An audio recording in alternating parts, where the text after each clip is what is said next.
Mourir en combattant, c'est la mort détruisant la mort. Mourir en tremblant, c'est payer servilement à la mort le tribut de sa vie. Et c'est parfois la peur de la mort qui pousse les hommes à la mort, déclara encore Épicure. Mesdames, Messieurs, bonjour, très heureux de vous retrouver ce mardi pour une nouvelle édition de DBS Matin. Nous sommes le 6 avril de l'an de grâce 2021 et beaucoup se souviennent encore du 6 avril 1984. Ça fait 37 ans aujourd'hui que le Cameroun est passé à côté justement d'un désastre. On parle bien sûr du coup d'état du 6 avril 1984 qui fait d'ailleurs la grande une des journaux et quotidiens de cette journée. Très heureux de vous savoir nombreux devant vos petits écrans pour cette autre édition de DBS Matin qui a pour but d'analyser et surtout de décrypter l'actualité. Et d'ailleurs, le sujet qui nous intéresse au cours du débat de ce jour, affaire de cocaïne en Côte d'Ivoire, Sarkozy et Bolloré impliqués selon la DEA, un autre revers pour les soutiens d'Ado. On parle justement d'Alassane Dramane Ouattara. Affaire de cocaïne en Côte d'Ivoire, Sarkozy et Bolloré impliqués selon la DEA, un autre revers pour les soutiens d'Ado. Ce sera justement notre grande interrogation. Bon réveil à toutes et à tous, Hotep à l'Afrique, Hotep au monde et bienvenue à cette seconde édition de DBS Matin de la semaine. Affaire de cocaïne en Côte d'Ivoire, Sarkozy et Bolloré impliqués selon la DEA, un autre revers pour les soutiens d'Ado. C'est notre grande interrogation de ce mardi 6 avril de l'an de grâce 2021. Mes invités se sont déjà installés. Je commence déjà par ma droite ce matin. Patient Parfendo, bonjour, bienvenue à vous. Bonjour Steve, merci pour cette invitation. Invitation de plus qui fait plaisir d'être sur ce plateau avec vos invités, avec qui on a de plaisir à échanger tous les matins, ou bien quelques matins quand nous sommes invités évidemment. Bonjour à toute la galaxie DBS, la matinale, elle est de plus en plus renforcée, surtout que les zones d'ombre dans certains quartiers se sont enfin éclaircies, me dit-on. Donc ils ont retrouvé leur télé et leur... Le Baba déjà. Oui, apparemment le Baba ça marche déjà. Ah d'accord. Et ils sont heureux de pouvoir retrouver Steve Ngosse et son équipe tout le matin. Donc merci à l'équipe technique qui ne cesse de faire de très belles images. Une présentation impeccable et qui fait de DBS aujourd'hui sans faire de la fine bouche, vraiment les télé voient la meilleure télé en termes de présentation d'images au Cameroun. Merci beaucoup, patient parfait d'être là ce matin. Edmond Kuaté, bonjour, bienvenue à vous. Bonjour Steve, bonjour à tous les copanélistes, bonjour à tous les téléspectateurs de DBS que j'ai le plaisir de retrouver encore ce matin après quelques jours ou des semaines d'absence. Tu allais dire des infidélités. Quelques infidélités. Comme le grand frère patient veut bien que je dise ici. Bah, je suis désolé pour ces infidélités, ce n'est pas toujours très facile. C'est pas dû à votre volonté. Voilà, donc on est parfois tiraillé, on doit parfois faire le grand écart entre les exigences, les obligations professionnelles et puis l'exigence également de participer à l'éveil des consciences des masses africaines. Et parfois le choix est cornélien, il n'est pas très facile à faire, mais quand nous pouvons, nous n'hésitons pas. Et c'est pour ça que ce matin, je suis encore là et j'ai dit, c'est avec beaucoup de plaisir, Steve. C'est un plaisir partagé, Edmond Kuaté, de vous avoir sur notre plateau ce matin. Albert Anatola ici, bonjour, bienvenue à vous. Bonjour, Steve Zongos, je salue mes co-panélistes. Je salue toute la chaîne de production de DBS, la matinale. Je salue particulièrement Edmond Kuaté, qui, après de moultes infidélités, il est finalement présent. Oh, ben, ce ne sont pas les infidélités. Bon. Je salue, n'est-ce pas, le Cameroun, l'Afrique, le monde. Je salue particulièrement tous ceux-là qui regardent en dehors et très loin des frontières africaines, parce qu'ils sont très loin, de plus en plus. Eh bien, mon coup de gueule ce matin, Steve Zongos, le 4 mars 2020, je pense, eh bien, le comité central du RDPC, via les conseillers municipaux, porté à la tête de la mairie de la ville de Douala, un certain Mbassadine Victor Roger, excuse-moi de ne pas mettre du docteur, parce que ça ne nous apporte pas de plus-value. Donc, M. Mbassadine, comme maire de la ville de Douala, eh bien, 12 mois après son arrivée, j'ai quand même fait, je suis entré en immersion dans la ville. Je constate que c'est l'immobilisme total. N'est-ce pas? Vous avez Douala qui est transformé en marché à ciel ouvert, en garage à ciel ouvert, le désert urbain sont pleins, il y a la voirie, les travaux de voirie urbaine, c'est rien du tout. Mais par contre, il s'illustre dans des conflits d'intérêts, il s'illustre dans les affaires de gestion, de gouvernance, de mal-gouvernance à l'intérieur de la mairie. Eh bien, je pense que avec ce genre de choix, ce genre de casting, la décentralisation est très mal partie. Très, très mal partie. Et pendant ce temps, la seule chose qu'on sait faire actuellement du côté de Douala, et précisément dans la capitale économique, c'est d'enlever les voitures qui sont garées sur la chaussée. Bah, j'en ai été victime, voilà, j'en ai été victime. Ça rapporte de l'argent. Ouais, ça rapporte de l'argent. Parce que et ce qui est le plus bizarre, c'est que au départ, on vous dit que c'est une amende de 5 000 francs, mais lorsque vous arrivez de ce côté-là, on vous dit que c'est 25 000. Non, c'est 25 000. Non, mais Non, surtout l'amende est la tête du client et la marque de la voiture. Et la marque de la voiture. Voilà, Oui, et surtout qu'ils ont cette fâcheuse manière de tirer les voitures des gens. Et vous ne pouvez pas savoir tout le dégât que ça cause, surtout lorsque vous avez une voiture comme la mienne, un peu électronique avec des freins électroniques. Lorsqu'on tire, ça vous casse les freins. Et ça cause beaucoup de dommages. J'ai vu beaucoup de voitures qu'ils ont endommagées comme ça. Je crois qu'il faudrait que les responsables, les exécutifs, n'est-ce pas, municipaux, qui ordonnent ces choses-là, il faudrait qu'ils revoient leur manière et surtout qu'ils disciplinent leurs gars. Parce que si ça continue comme ça, eh bien, nous serons obligés de prendre d'autres dispositions contre ce type d'action. Je ne parle pas encore pour l'instant. Et pendant ce temps, ces messieurs qui sont justement dans les rues n'attendent qu'une seule chose, qu'on leur donne 5 000 francs, 10 000 francs, 15 000 francs, avec des menaces, il faut d'ailleurs le savoir. Est-ce ça votre travail? Je vous pose à vous la question. Paul est là, bonjour, bienvenue à vous. Bonjour, bonjour. Bonjour à tous ces brillants copanélistes qui sont là. Bonjour à tous ceux qui nous regardent de par le monde.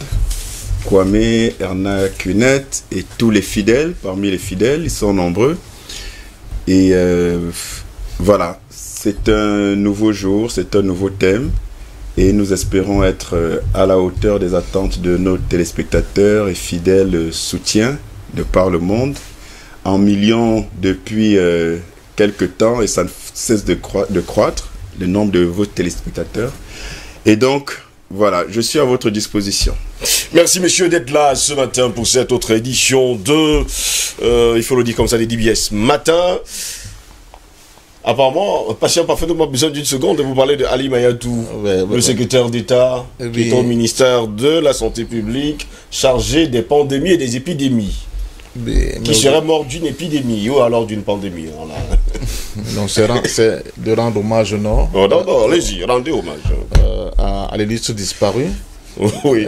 Vous savez quand même qu'au-delà des fonctions qu'il occupait au niveau de l'administration, j'allais dire, du gouvernement camerounais, il était aussi l'ami de Garoua, dont le responsable des croyants de cette région-là.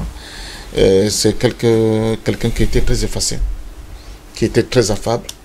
Moi, j'ai eu la chance de le rencontrer plusieurs fois. Vous vous imaginez pas même d'être face, non seulement à un lamido, mais à un ministre, si on peut le dire comme ça. Donc, je pense qu'il a passé sa vie avec beaucoup de simplicité. Et nous avons de temps en temps besoin d'avoir des autorités à la fois traditionnelles et politiques de ce niveau, de cette qualité, parce que c'est ça qui renforce les contacts et puis qui casse la fracture, n'est-ce pas, entre les décideurs, ceux qui ont le pouvoir et ceux qui n'ont pas ce pouvoir. J'ai eu à rencontrer d'autres Alamido dans d'autres circonstances. La distance est incroyable. Mais ce n'était pas le cas avec Ali Mayatou. C'est pour ça que je tenais à lui rendre hommage aujourd'hui et à dire toutes mes condoléances à toute la population de Garoua et à tous les croyants de ce côté-là. Je pense que Allah va lui ouvrir les portes du paradis et qu'il continue de prier pour le Cameroun, qui, on le sait tous, est beaucoup dans la difficulté, sans oublier qu'il aurait pu jouer un rôle majeur, comme le cardinal Toumé dans le cadre de la crise anglophone. Il aurait pu jouer un rôle majeur aussi dans ce que j'espère un jour possible, c'est-à-dire des possibilités de négociation avec des jeunes qui sont enrôlés par Boko Haram. Merci. Que la terre de nos ancêtres lui soit légère. Affaire de cocaïne en Côte d'Ivoire, Sarkozy et Bolloré impliqués selon la DEA. Un autre revers pour les soutiens d'ado, c'est notre grande interrogation. Madame, messieurs, bienvenue à toutes et à tous. Voici le débat.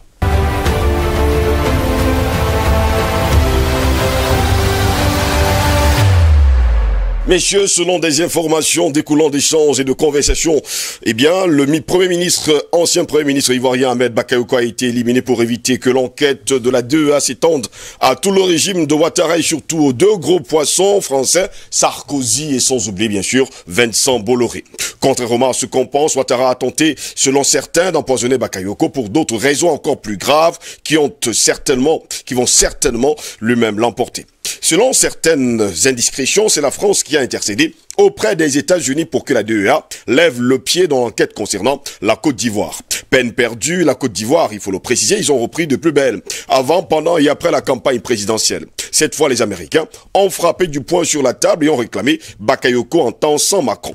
Ouattara, n'ayant plus de choix, et comme il n'a pas d'état d'âme, a décidé donc, quelque part, de mettre en sourdine certaines personnes. Il faut d'ailleurs le préciser. Au large de la Méditerranée, sur les côtes tunisiennes, il a demandé lui-même, eh bien, il faut le dire comme ça, quelques personnes, car la DEA avait remis un rapport à la France, écoute téléphonique, images satellites, prouvant que Ben Ali lui-même était en collaboration avec son frère et les cartels colombiens. Le président tunisien a jugé bon de supprimer donc certaines personnes pour ne pas prendre le pouvoir à terme.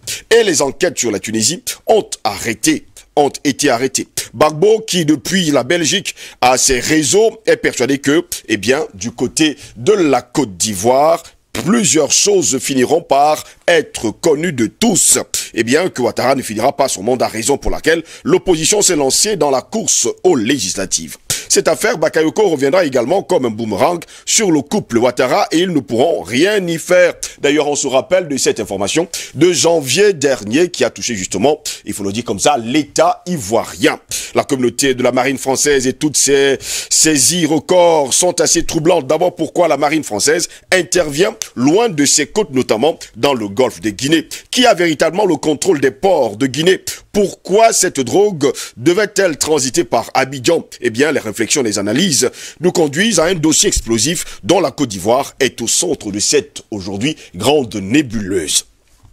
En un, on se demande, un trafic de drogue international impliquant des personnalités franco-ivoiriennes au sommet de l'État de Côte d'Ivoire et d'hommes d'affaires français véreux, et que sont d'ailleurs Bolloré et sans oublier Sarkozy. Une lutte de succession fratricide du côté de la Côte d'Ivoire, un troisième larron qui est Laurent Gbagbo qui détient une bombe à faire toute explosée, que lui aurait remis d'ailleurs en bas, qu'on parle bien sûr de Ahmed Bakayoko. Ce trafic de drogue impliquerait au-delà du sommet ivoirien, bien sûr, les deux hommes français, Sarkozy et Bolloré, que Paris tente d'ailleurs de sauver des griffes des Américains. On parle bien sûr de la DEA. Eh bien, monsieur, comment en les inculpant dans des affaires judiciaires franco-françaises afin d'échapper justement à la justice américaine. Messieurs, nous le savons tous, les deux hommes ont été impliqués dans d'autres affaires et actuellement, il faut le dire, Sarkozy devra passer une année en prison et une année également de sursis à se demander justement ce qui se passe. Mais on ne va pas également oublier, messieurs, que le jeudi 25 février 2021, la gendarmerie ivoirienne a eu vendu une transaction de drogue à Angré,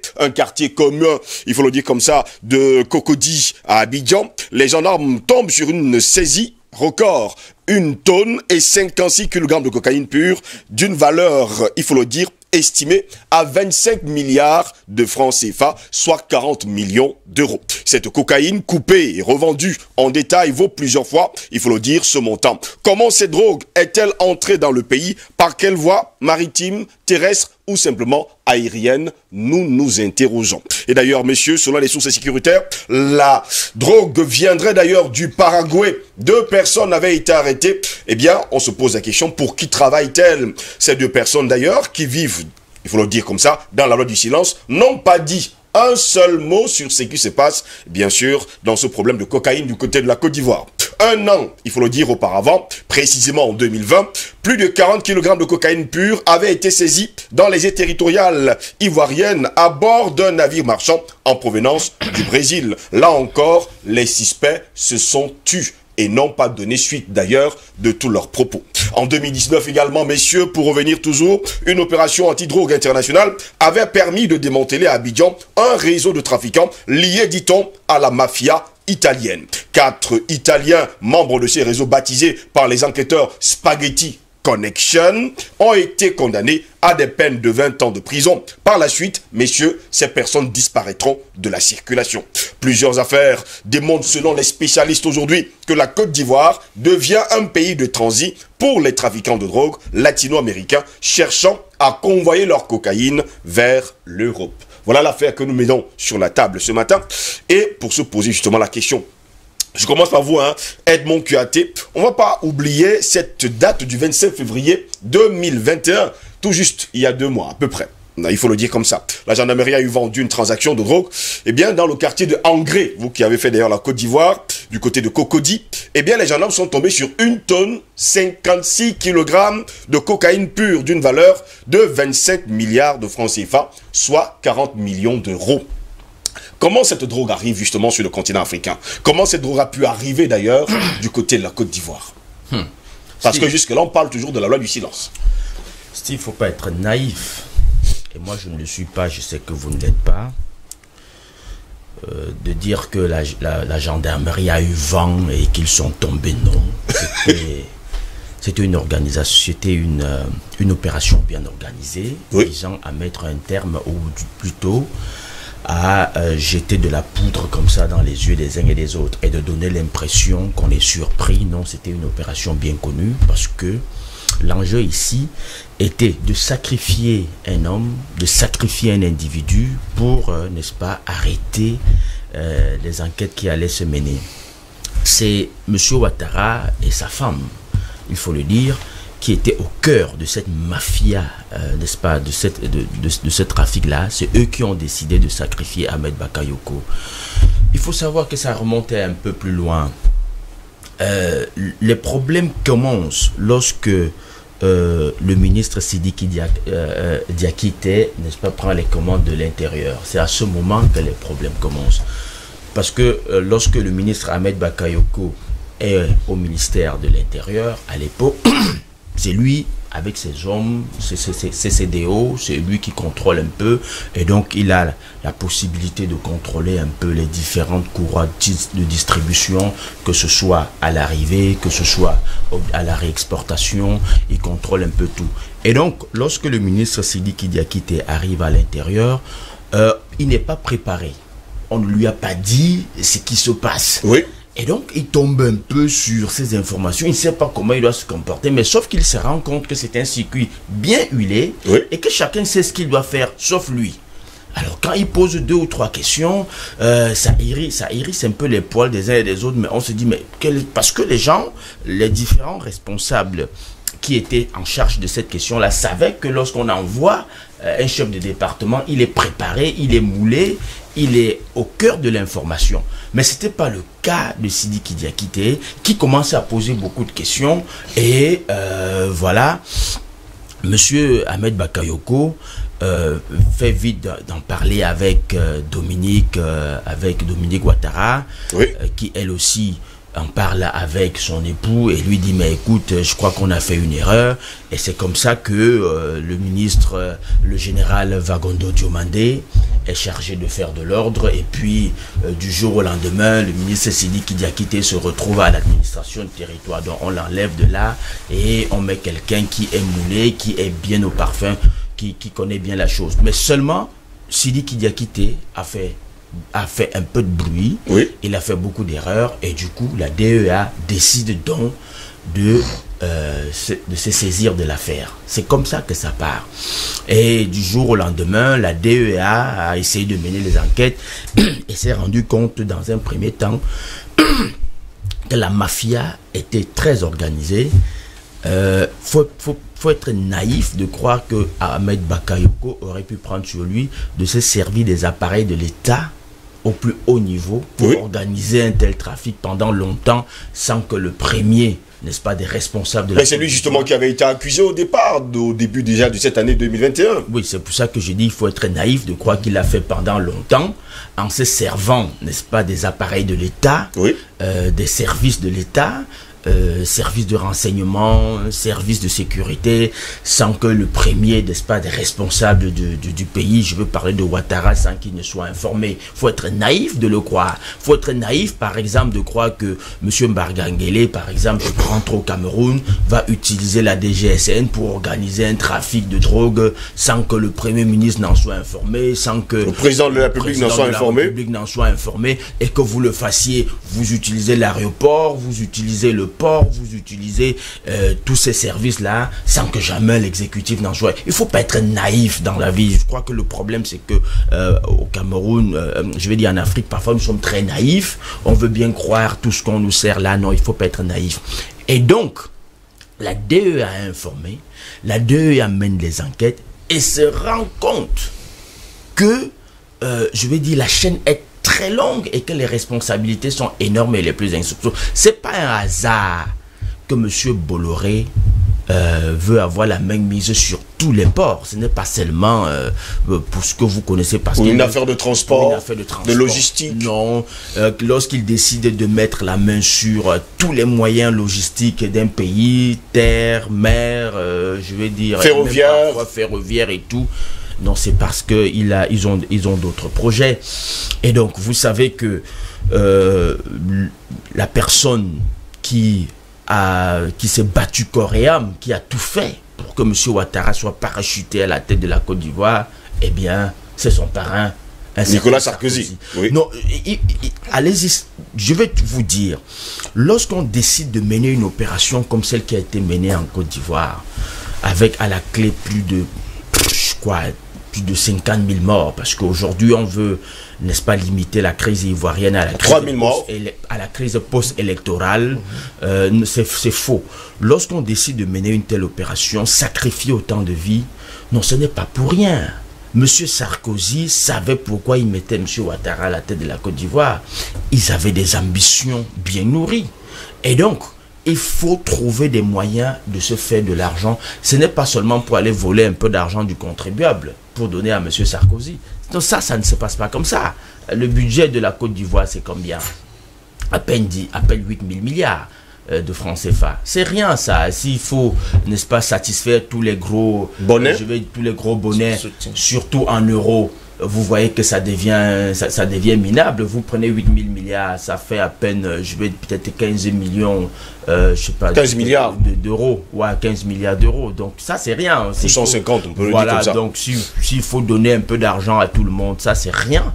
Et donc, si vous prenez des armes qui ont été utilisées, les armes qui ont été données aux rebelles pendant 10 ans, les armes, munitions, nutrition et tout, non, il faut trouver de l'argent par tous les moyens pour rembourser les gens. Il faut trouver l'argent par tous les moyens pour payer les dettes qui ont été engrangées. Il faut rembourser les Martin Bouygues qui ont mis la main dans la pâte, qui ont financé la guerre pendant 10 ans. Il faut rembourser les Bolloré qui ont financé la guerre pendant 10 ans. Il faut financer, n'est-ce pas, tous ces aristocrates français chez qui on a puisé de l'argent pendant longtemps pour financer la guerre. Il faut rembourser et ça coûte cher.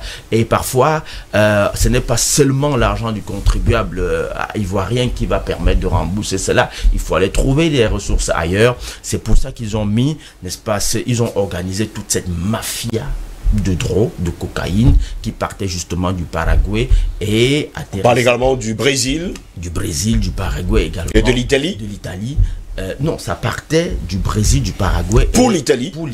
Oui. Et le reste de l'Europe, beaucoup de pays européens. On a surnommé justement cette affaire la Spaghetti Connection. Spaghetti Connection, parce que justement, il y avait une société qui était... Société Écran, qui était gérée par des Italiens et qui faisait dans le spaghetti. Et justement, le rôle, c'était, n'est-ce pas, justement d'acheminer, leur mission in fine, c'était d'acheminer, n'est-ce pas, le produit en direction de l'Italie et d'autres pays européens. Donc voilà un peu, c'est une mafia qui était très bien organisée.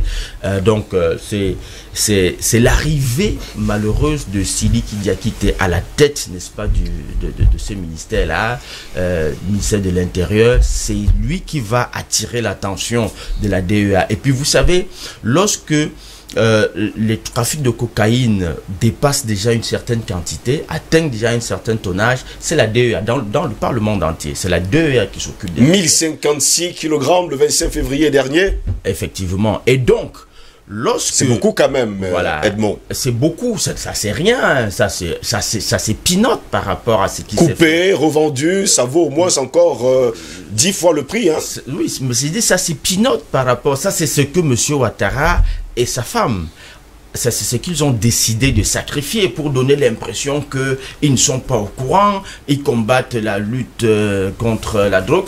Ça, c'était une décision de sacrifice parce qu'on le fait lorsque monsieur Bakayoko n'est plus en Côte d'Ivoire. Et justement, vous vous souvenez que la personne sur qui on a commencé à s'acharner, on est allé perquisitionner le domicile du beau-frère à Bakayoko, oui. Et c'est là où on a pris, n'est-ce pas, de la drogue. Non, tout le monde savait que c'est comme ça que ça se passait. Mais sauf que, lorsque la DEA a fait un rapport et envoie, n'est-ce pas, à Macron, pour lui dire, tu as 2 citoyens chez toi que nous avons bien épinglés, dont nous avons bien établi la responsabilité, à savoir... Dans le trafic de drogue en Côte d'Ivoire.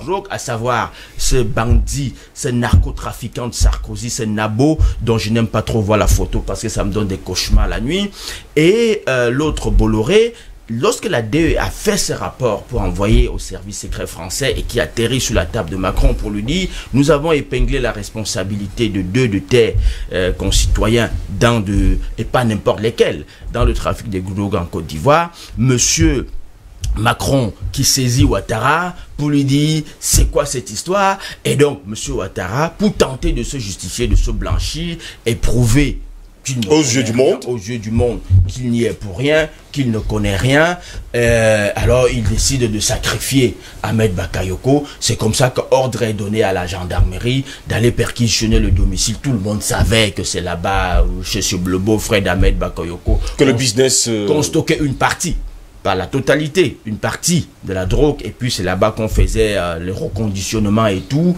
C'est comme ça qu'on décide d'aller là-bas faire le one-man show qui a été fait. C'était une opération c'était d'enfumage et de tout. Devant les caméras de télévision, et sans oublier RFI. Voilà, et puis après, on saisit encore une autre quantité, quelque part, toujours. Et puis, celui qui est mis en cause, c'est M. Ahmed Bakayoko qui est mourant dans son lit d'hôpital. Donc, il fallait sacrifier quelqu'un pour prouver, parce que monsieur, il y avait également des problèmes d'ordre politique.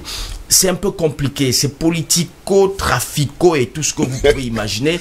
Pourquoi? Parce que monsieur, depuis les dernières élections, monsieur Ouattara s'est rendu compte que monsieur Bakayoko n'était plus en odeur de sainteté avec monsieur Bakayoko, parce qu'il s'est rendu compte que monsieur Bakayoko était vertement opposé, n'est-ce pas, au 3e mandat, et qu'il a tout fait d'ailleurs pour que ce plan échoue. Oui. Bon, maintenant, ça c'était en... Il voulait également le retour de Laurent Koudou-Gbagbo au pays. Le retour de Laurent Koudou-Gbagbo au pays. Il n'était pas très d'accord avec certaines pratiques du couple Ouattara, et donc lors d'une réunion, il a été mis à nu, il a été mis en minorité. Certaines de ces, je vais dire, de tout ce qu'il était en train de faire en sourdine a été porté à la connaissance de M. Ouattara. Et lorsque cela a été révélé, il a été très mis à mal. Il a tout fait pour essayer de redorer le blason, de faire comprendre à M. Ouattara que c'était une erreur. La première personne à le lâcher, c'était Dominique, Madame Ouattara, qui l'a lâché, qui lui a dit « Écoute fils, tu m'as déçu, je comptais sur toi, machin. » Et puis, Ouattara également, qui a la rancune tenace, malgré tout ce qu'il a fait, il a proposé même à un moment donné qu'il devait démissionner. Ouattara lui a dit « Pas question, tu restes, tu es là, mais sauf que tu restes, tu es là, le courant ne passe plus. » Et donc, à un moment donné, voilà, monsieur Ouattara a décidé de le sacrifier comme ça. C'est comme ça que vous avez entendu parler d'une histoire de poison. Oui. On a dû mettre quelqu'un derrière lui parce que, dites-vous bien, on découvre un cancer en janvier. Monsieur Bakayoko, qui avait une santé qui était très suivie, on lui découvre un cancer en janvier et en mars, ça le terrasse, ça le détruit. Franchement, il faut que ce soit un cancer ivoirien pour avoir de tels dégâts. Un cancer ordinaire, normal, comme vous et moi le connaissons, on a le temps de le découvrir. Un cancer ivoirien. Il faut que ce soit un cancer ivoirien. Un cancer surtout à la Ouattara. Parce que un cancer c'est quand même dur, Edmond, vous parlez de cancer ivoirien. Il faut, il a bien raison. C'est dur. Non, ben, il faut écouter, il ne faut pas prendre des gens pour des ploucs dans ce continent-là. Il faut quand même se dire que des gens, c'est des personnes raisonnées et raisonnables, et avoir la décence de ne pas leur dire n'importe quoi. Monsieur Bakayoko, qui en 2019, en 2020, autant pour moi, était allé en France faire son check-up comme d'ordinaire. Il allait super bien. Oui, il allait super bien. On ne lui a pas, n'est-ce pas, diagnostiqué quelque chose de terrible, de dangereux. Mais subitement, en 2021, en janvier, et il se sent mal, il se plaint à tout le monde. Il dit, je n'ai plus de jus, je me sens fatigué. On lui dit, peut-être tu travailles trop. Il dit, non, mais mon rythme de travail n'a pas changé. J'ai maintenu le même rythme de travail, mais je ne me sens plus bien. Jusqu'à ce qu'en janvier, et surtout, quand il fait la demande d'aller se faire, n'est-ce pas, diagnostiquer en France, on retarde le processus. On ne le lui accepte pas tout de suite. On retarde. Pendant ce temps, il se plaint, il est mal, le temps que le poison fasse son effet, ou alors, entre griffes, le cancer fasse son effet. Alors, quand on se rend compte que le foie, parce que le cancer avait pour effet, n'est-ce pas, d'abîmer complètement le foie, quand on se rend compte que le foie est bien abîmé, que les effets escomptés sont atteints, et donc on lui donne une autorisation d'aller se faire soigner en France. Et lorsqu'on arrive en France, on dit c'est un cancer, machin, une histoire un peu fabriquée comme ça avec les services secrets français et tout le monde, parce que... Et quand il veut mourir, on l'emmène directement en Allemagne? On l'emmène en Allemagne parce qu'une fois, au lieu de dire dès le départ que c'était du poison, et de l'envoyer dans un service spécialisé là où on avait soigné Navalny, parce que eux, c'est leur spécialité en Allemagne. Lorsque vous avez reçu même du cyanure et voilà des poisons un peu très durs, eux, ils ont la possibilité de te récupérer. C'est comme ça qu'ils ont récupéré Navalny. On ne l'envoie pas, on le garde à Pitié-Salpêtrière, on le garde là-bas, et lorsque il est déjà complètement légumé, c'est comme ça qu'on décide de le transporter. Mais il était déjà à demi-mort lorsqu'on le transportait en Allemagne. Et donc, c'est tous ces problèmes-là. Il ne faut pas aller croire que non, c'était une opération d'Ahmed Bakayoko. Les gens croient que c'est Ahmed Bakayoko. Qui était le parrain? Non, je le dis, je suis formel. Vous ne pouvez pas être ministre, quelle que soit votre discrétion, utiliser les appareils de l'État et faire du trafic à ce niveau-là sans que le chef de l'exécutif n'en soit informé et sans qu'il n'ait donné son accord. Paul, et là, plusieurs affaires aujourd'hui démontrent, selon les spécialistes, que la Côte d'Ivoire devient un pays de transit pour les trafiquants de drogue latino-américains. D'ailleurs, on se rappelle que depuis 2 ans aujourd'hui, et surtout l'année dernière, 400 kg de cocaïne ont été saisis dans les eaux territoriales ivoiriennes. Pourtant, on le sait très bien, et bien là-bas, le port est entre les mains de Vincent Bolloré. Alors, cette histoire, quand on entend tout ce qui se passe autour de cette histoire de drogue en Côte d'Ivoire, ça soulève le tapis et ça laisse percevoir la pourriture en réalité qui se situe en dessous de ce qu'on nous présente de façon officielle. Je vous rappelle que Nicolas Sarkozy, que la DEA indexe dans ce dossier de cocaïne en Côte d'Ivoire, est le tout premier président de l'histoire de France que des journaux officiels appellent en première page « voyou ». Je crois que c'était Le Point ou l'Express, je ne me rappelle plus.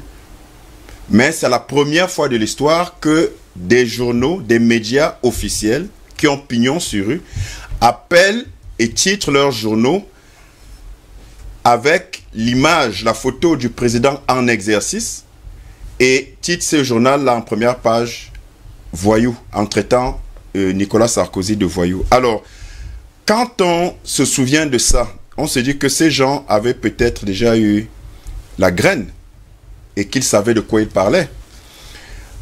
La suite va tout simplement confirmer cette audace de ces journaux-là qui en réalité finalement vont s'avérer être perspicaces et pertinents dans leur traitement de l'individu, puisqu'on a vu par la suite tout ce qu'il a fait comme abomination, tout ce qu'il a commis comme tort, tout ce qu'il a causé comme tort à l'Afrique, que ce soit avec c'était l'Express, hein, je donne l'information, c'était l'Express. Merci pour la précision. Voilà, vous êtes un journaliste qui est au fait des choses et qui sait faire les investigations à la seconde, merci.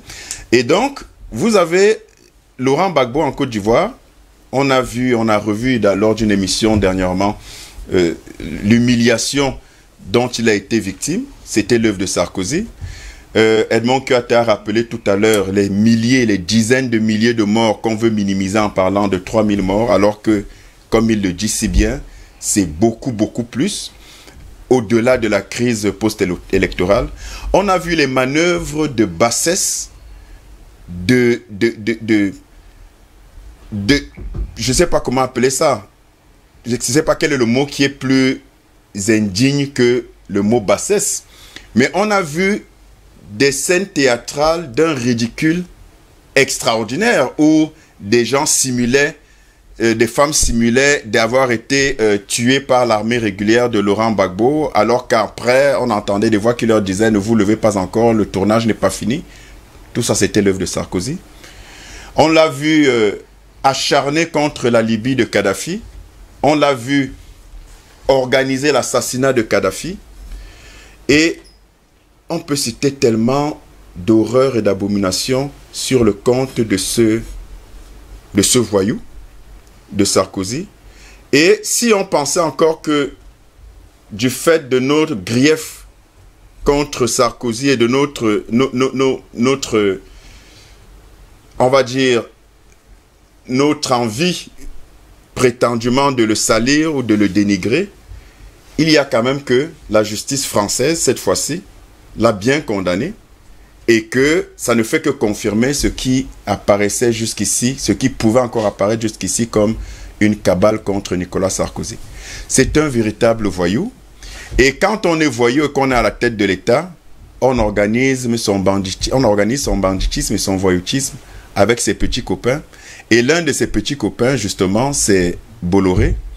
Et on a fait une émission dernièrement ici sur Bolloré et sur toute la mafia autour de Port. Je crois qu'il a été condamné. On a fait une émission dernièrement sur sa condamnation. Alors, vous voyez bien les accointances entre la pègre au plus haut sommet de l'État. Et quand vous regardez l'histoire de cocaïne dont on parle aujourd'hui, elle ne date pas d'hier, elle ne date pas de février, elle ne date pas de seulement 2020 et 2019.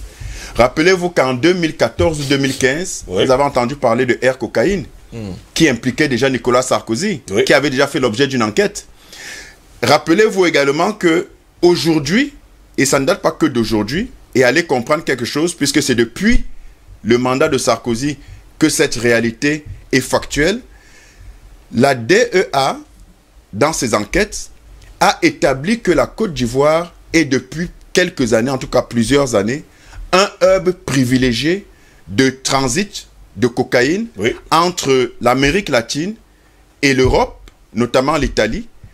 Et d'où vient-il et comment comprendre que ce n'est qu'à partir du moment où Sarkozy est président de la République et à la suite de ce qu'il impose à Alassane Ouattara par les moyens qu'on sait, que cette histoire-là prospère. Alors, à mon sens, il n'y a rien d'étonnant. On est dans la pègre, on est dans le banditisme au plus haut sommet de l'État. Et le fait qu'aujourd'hui, Nicolas Sarkozy et Bolloré soient indexés par la DEA n'est pas étonnant du tout. Et Edmond Carter a rappelé tout à l'heure le fait que, et la connivence, la corrélation avec l'obsession de la maîtrise de tous les ports africains par Bolloré. Or, je vous ai rappelé ici une fois qu'en économie, vous n'avez pas de transaction, vous n'avez pas de prospérité économique sans les transports. Ça n'existe pas. Comment vous procédez à vos échanges si vous n'avez pas les transports? Donc, quand vous maîtrisez les transports d'un pays, et Bolloré, ce n'est pas d'un pays, c'est d'un continent, vous comprenez très bien que vous maîtrisez non seulement l'économie de ce pays, mais de la partie visible, mais également de la partie invisible. Parce que sachez que dans toute transaction économique, il y a une partie visible et il y a une partie invisible. La petite anecdote qu'on sait peut-être, vous regardez souvent les business de la nuit, comme les boîtes de nuit, les snacks et cabarets et tout ça. Vous pensez que quand vous vous retrouvez avec vos amis en train de siroter un whisky, une bière et je ne sais trop quoi, vous pensez que ce n'est que ça la partie visible, que ce n'est que cette partie visible là qui est le business officiel de certains milieux de la nuit? Non, les véritables business, parce que vous voyez des boîtes de nuit qui fonctionnent depuis des décennies. Mais quand vous voyez le mode de fonctionnement en termes de visible, ça veut dire les consommations des clients, la fréquentation, vous interrogez de façon légitime pour savoir si c'est cette fréquentation de clients et ces consommations-là qui alimentent le business de cette boîte de nuit ou de ce cabaret ou de ce snack. Donc, souvent, je ne vais pas généraliser, mais souvent très souvent, vous avez des business dont l'activité visible n'est qu'apparente. Mais en réalité, le véritable soutien financier de cette activité-là est souterrain. Et c'est exactement comme ça qu'avec les ports, avec tout ce qui est transport, avec la logistique, M. Bolloré et ses amis et ses petits copains ont pu faire prospérer ce business de cocaïne sans que personne en réalité ne s'en rende compte. Et quand vous regardez sur le plan politique, parce que ce soit l'économie, que ce soit la politique, que ce soit le social, que ce soit la culture, en tout cas, tous les pans d'une société sont en interrelation. Et quand vous regardez la vie en Côte d'Ivoire, la vie politique en Côte d'Ivoire, vous pouvez bien vous interroger pour savoir, pour comprendre pourquoi M.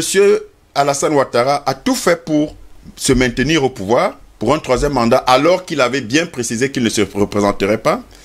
Pourquoi la disparition de son ancien premier ministre, je pense Koulibaly. Pourquoi la disparition d'Ahmed Bakayoko qui le remplace?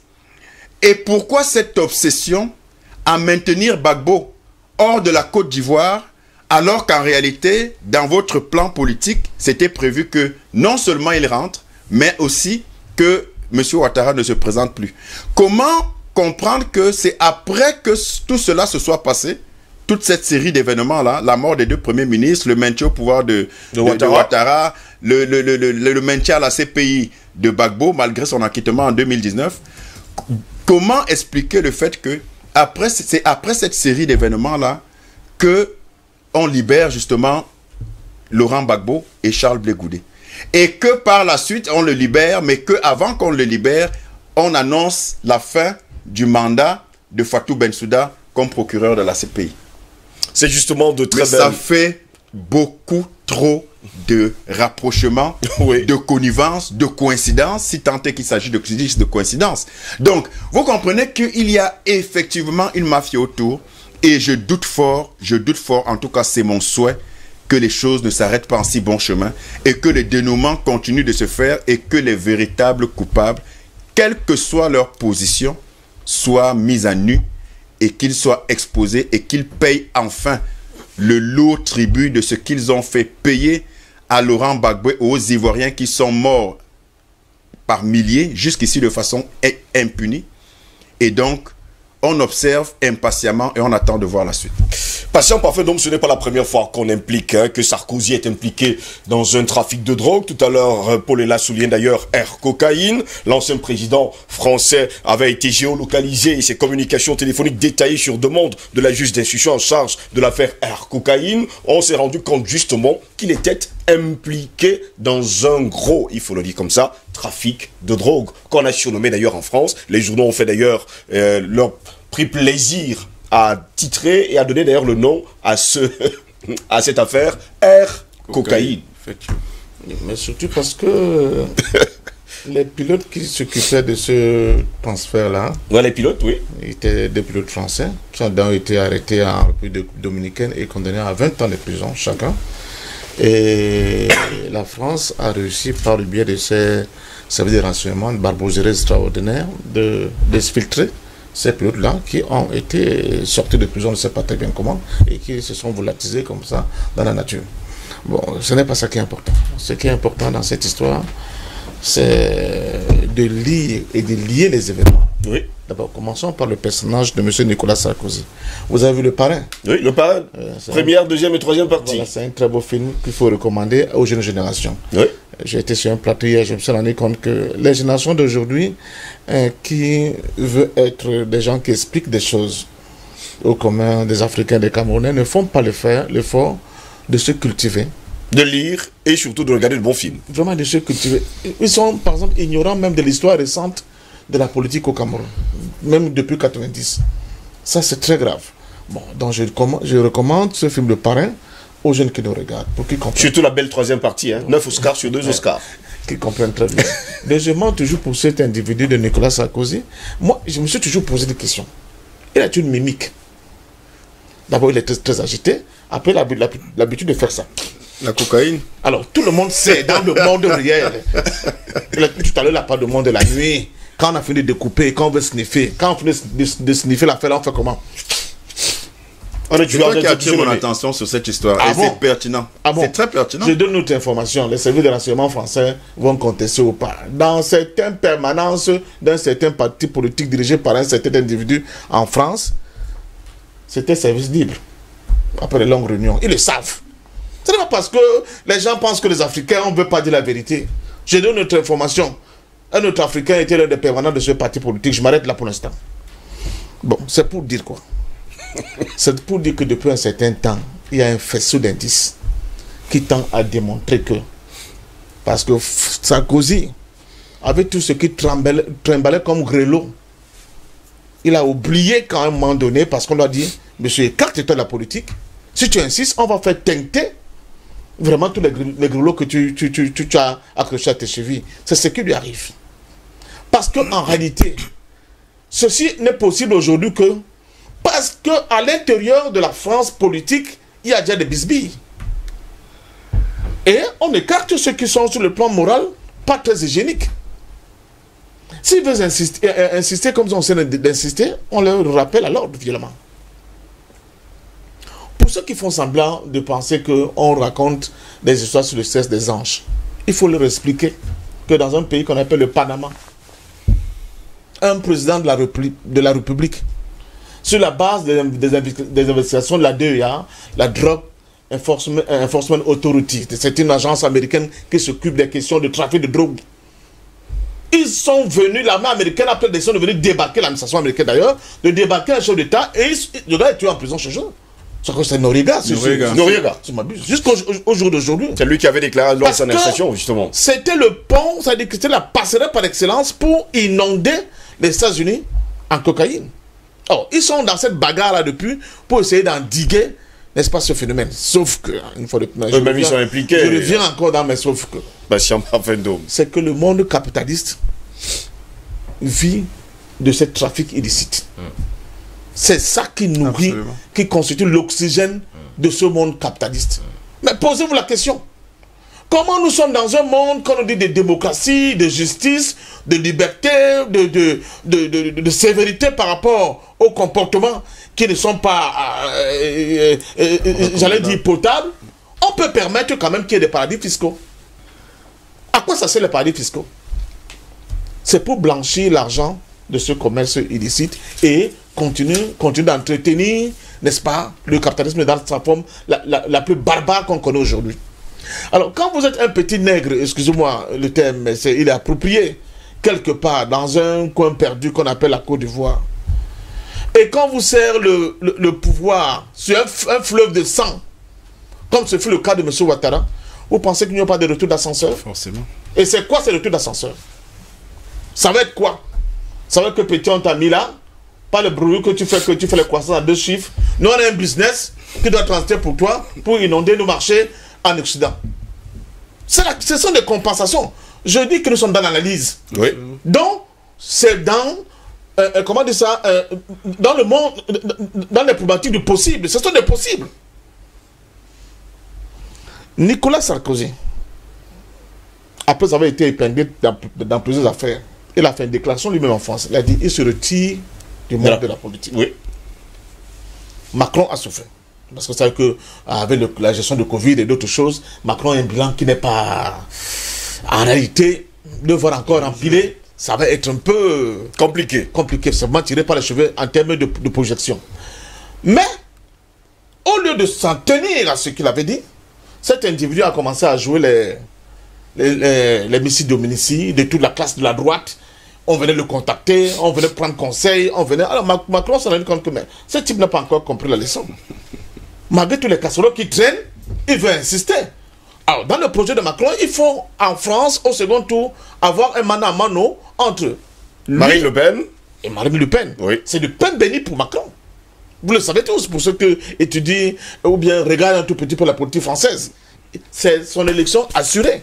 Mais s'il y a un grain de sable qu'on appelle Nicolas Sarkozy, ça risque de créer des situations qu'il ne maîtrise pas du tout. Donc il va être à l'abri de tout cela. Donc comme Sarkozy a voulu insister, Macron a donc sorti le jeu, il a dit bon, dans ce cas je bousille tout. C'est comme vous avez vu, ils ont éliminé M. Dominique Strauss-Kahn. Ils sont pas là de la cuillère avec cette affaire de Nafissatou Diallo. Nous sommes maintenant dans la vraie mafia politique. Hein. Ce n'est pas... Pardon Pareil Fion avec les vestes de Fion. Vous voyez, vous qui aimez les belles vestes. Sans oublier Coupé. Ça peut vous rattraper. Et les coupéistes. Nous sommes dans la vraie mafia politique. Ce n'est pas la gnognotte comme je vois par exemple au Cameroun là. Alors ils ont dit, ok, premier indice pour montrer que on avait déclenché quelque chose contre ce bloc-là. C'est M. Bolloré, qui était comme un roi l'ami intime sur la de côte Sarkozy atlantique africaine, allant même jusqu'à arracher des ports dans des espaces où on ne voyait pas beaucoup l'influence de la France. Par exemple, le port de Tema au Gabon, au Ghana, qui est l'un des ports les plus importants en eau profonde dans cette côte-là, est tombé dans l'escarcelle de M. Bolloré. Alors même au Sénégal, où je crois que c'était les Qataris qui avaient réussi sur Ouad à faire même bas sur le port de Dakar, bousculer là-bas pour qu'on revoie les choses et qu'on redonne le port à M. Bolloré. Donc, Bolloré, donc, subitement, est en difficulté avec ce qu'on a vu avec le procès sur le port togolais, n'est-ce pas, qui est le port le plus important aujourd'hui. Cette zone-là, c'est un indice très important. Au même moment où Bolloré est en difficulté, Sarkozy est en difficulté devant les tribunaux français. Oui. Faites le lien de causalité. Et subitement, boum, on commence à attraper des tonnages hors normes de cocaïne en Côte d'Ivoire. Hors normes. Il a parlé d'Ahmed Bakayoko de sa santé. Il faut qu'il répète. Edmond Katé. Ce gars est allé en France faire des check-ups plusieurs fois. Il n'avait aucun problème. De toute façon, on parle de Covid, mais il n'était pas du tout question d'un cancer. Subitement, bam, un mois plus tard, en janvier, on dit que non, on a décelé un cancer. Et il a dit quelque chose de la fin qui est très important. Son épouse. C'est son épouse, après la visite de M. Ouattara, qui va prendre la décision que bon, tel que c'est parti ici, des avis sensés me disent que si tu veux récupérer ton mari, amène-le en Allemagne. À cause à nouveau de cette clinique-là qui a soigné M. Navalny, qui est un opposant soi-disant russe, qui aurait été empoisonné au plutonium. Vous voyez que ça vaut au maintenant. Ce n'est plus ce n'est pas la rata chop d'ail là. Non, parce que là c'est un autre niveau. On parle des histoires atomiques, c'est trop compliqué. Non, ce n'est plus ça. Ce n'est plus la rata chop d'ail. C'est un autre niveau. Donc si quelqu'un peut être empoisonné au plutonium et il est récupéré, vous connaissez l'histoire du parapluie bulgare, non? Oui. Bon, voilà. Ça doit vous dire quelque chose. Alors, donc, ce n'est pas... Il y a un faisceau d'indices qui démontre qu'en réalité, il y a quelque chose. Et ce quelque chose-là qu'on veut cacher aux Africains, c'est qu'on a donné le pouvoir à quelqu'un, mais avec des conditionnalités. C'était très bien nulé avant, parce qu'au niveau de Paris, il y avait le gros parapluie qui était une grosse couverture. Maintenant que le parapluie n'existe plus, le nouveau gars qui arrive là se rend compte que le parapluie Dieu veut continuer à le gêner. Il livre la vérité. Il le livre à la vindicte populaire. Il le livre aux Américains. Et je vous assure, les Américains, dans ces conditions, ils sont très teigneux. Surtout quand ils n'ont pas été associés au business. Si au départ, les gars étaient associés au business, je peux vous dire que ce serait les morts. La mort de Kennedy, jusqu'aujourd'hui, on continue de nous dire c'est Lee Oswald qui l'a tué. On nous dit que Lee avait notre tireur quelque part. La trajectoire de la balle ne correspond pas à la position de Lee Oswald. Jusqu'à aujourd'hui, personne ne peut nous dire qui a tiré sur Kennedy. Mais on sait très bien qu'il s'était attaqué aux mafias. Et les mafias ont décidé de lui faire la peau. Comme tous les autres quatre présidents américains. L'Afrique doit prendre, les jeunes Africains là, qui nous écoutent, ils doivent comprendre que nous sommes dans un monde trop violent, bien papa. Sûr. Nous sommes dans un monde terrible. Terrible. Avant, quand Babo était au pouvoir, bam, on crée l'histoire de qui fait Guy André qui fait. Oh, il a tué le gars là parce que le gars là avait relevé l'histoire des escadrons de la mort de son épouse contre. Depuis qu'Ouattara est arrivé au pouvoir, la fête qui ferait où? Non, mort. Oh, le problème de fond dans cette affaire-là, c'est que Kiffé était sur le point de produire un rapport incroyable sur le scandale de trafic de cacao qui transitait par le Burkina Faso et où Amadjaro et le fils de Madame Ouattara étaient au cœur du jeu. Depuis qu'il est au pouvoir, vous avez encore entendu par l'affaire de qui fait? Pas du tout. L'affaire des déchets toxiques. Toxique, pareil. C'est où? On dit oui, machin. L'affaire des déchets toxiques est où? La France a fermé sa bouche. Les Américains qui envoient maintenant la DEA ont fermé leur bouche. Motus se bouche cousue. Le monde dans lequel nous vivons est violent. Il faut le dire à la jeunesse. Il n'y a rien de facile dans l'affaire là. Donc pour moi, vous avez oublié qu'avant c'était aussi la Guinée-Bissau qui était le hub par excellence de cette affaire de trafic de drogue. Pour moi, rien n'est facile. Ah, tu as parlé du monde de la nuit. Je me pose souvent beaucoup de questions. Je vois M. Molaré dernièrement dans un concert à Abidjan. Le gars a une liasse d'argent comme ça, il jette l'argent de gauche à droite. Mais c'est seulement les petits disques que le gars a joué qui lui donne la possibilité de distribuer autant d'argent. Il est devenu Samuel Eto'o. Il a aussi joué à Angie Massaskala où on paye le gars en termes de milliards, de dizaines de milliards. Mais c'est quoi ça? C'est la drogue. Le monde de la nuit est intimement associé à la drogue. Or, le parrain du monde de la nuit à Abidjan, c'était qui? Ahmed Bakayoko. Donc c'était le fusible qu'il fallait absolument faire sauter. Pourquoi on ne remonte pas l'enquête jusqu'au véritable patron de la mafia? Hein? Comment on dit ça en italien? Le parrain. Non, il a un nom là en italien, le véritable patron. Hein, pardon? Le cartel? Non, le parrain de la mafia a un nom en italien. Capo di... Oui, Capo di... Du Capo de tutti capo. Voilà, Capo di tutti capo. Capo de tutti capi. Tutti capi, merci. Pourquoi on remonte jusqu'à lui? Mais je vous assure, l'affaire est déjà dehors. Et cette affaire-là va continuer à faire des vagues jusqu'à ce que certains gens acceptent de se soumettre au nouveau homme fort en France, quitte à ce qu'on passe l'éponge dessus. Mais je vous assure, la DEA est tellement teigneuse qu'elle ne va pas lâcher prise dans cette affaire-là. Tout, et ça peut expliquer pourquoi on élimine des gens, pourquoi on retarde le retour de Gbagbo en Côte d'Ivoire. Et vous avez vu la sortie de l'avocat de M. Alassane Dramane Ouattara? Vous n'avez pas suivi? Si. Il dit qu'il sera immédiatement arrêté. Il dit que si Gbagbo met les pieds à Abidjan, il sera immédiatement arrêté. Immédiatement arrêté, ce sont ces propos justement, messieurs. Voilà, Albert Anatola ici, immédiatement arrêté, ce sont les propos en tout cas de l'avocat d'Alassane Dramane Ouattara. Si jamais, il faut le dire comme ça, Laurent Koudou-Gbagbo remettait ses pieds en Côte d'Ivoire, mais tout le monde le sait aujourd'hui, que Laurent Koudou-Gbagbo, lui également, a des secrets concernant le trafic de drogue du côté de la Côte d'Ivoire et que Fatou Bensouda et son mari sont également cités dans cette affaire de la DEA. Oui, je voudrais, pour vous permettre d'être complet dans vos informations, vous informer que 6,5 tonnes de cocaïne viennent d'être à nouveau interceptées en Côte d'Ivoire. 6,5 tonnes. 6,5 tonnes de cocaïne d'une valeur d'environ 648 milliards de francs CFA viennent à nouveau d'être saisies en Côte d'Ivoire. Donc, c'est pour être complet dans vos... Merci beaucoup Albert Anatola ici pour cette information. Voilà. Donc, c'est pour vous dire justement que nous avons donc une déferlante, n'est-ce pas, de narcotrafiquants en Côte d'Ivoire, parce qu'après le cacao, il y a maintenant une autre matière qui est justement cultivée en Côte d'Ivoire, ou bien dans la Côte d'Ivoire est devenu très producteur, c'est la cocaïne. Pure. Hein? Alors, je dis bien 6,5 tonnes. 6,5 tonnes. Nous sommes là au mois d'avril. Au mois de mars, c'était 1,5 tonnes que vous avez évoqué. Souligné tout à l'heure, oui. Donc, ça fait quand même un peu trop.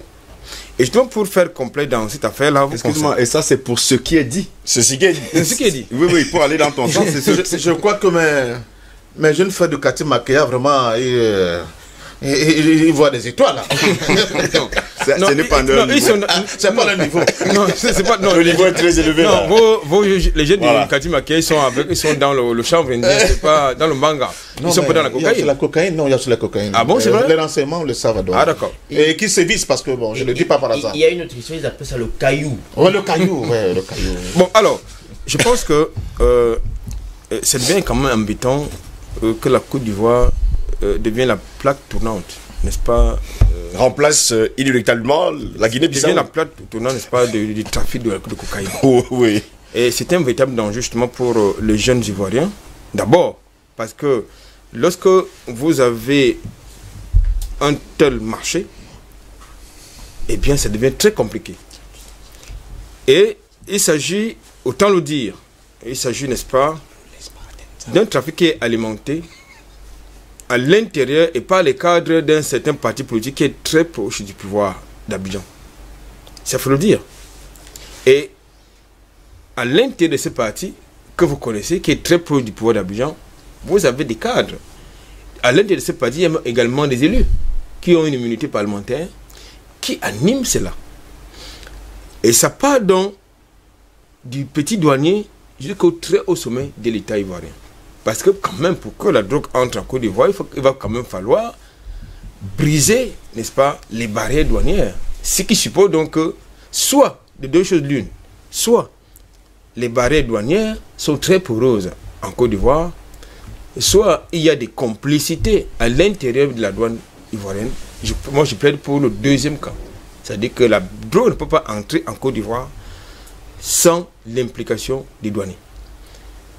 Je voudrais faire une légère digression pour vous indiquer que du temps où Bolloré, officier au port de Douala-Bonabéry, en tant qu'opérateur à l'intérieur du terminal conteneur, le Cameroun a régulièrement connu le problème d'entrée d'armes sur le territoire camerounais. Et quelquefois, il s'agissait de conteneurs qui étaient estampillés ONU. C'est-à-dire qu'on ne pouvait pas contrôler normalement. On ne pouvait pas toucher, on peut pas ni toucher, ouvrir. on ne peut même pas ouvrir. C'est-à-dire quand ça arrive, on débarque, ça se retrouve. Ça peut se retrouver en transit au port sec peut-être de Yassau ou ailleurs. Et puis il y a des sapas sur une bonne escorte. Et de préférence nuitamment.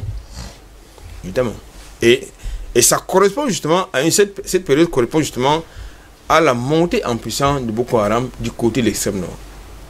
Mais depuis que Bolloré est parti du terminal conteneur, paradoxalement et curieusement, ces conteneurs fantômes ont cessé de circuler.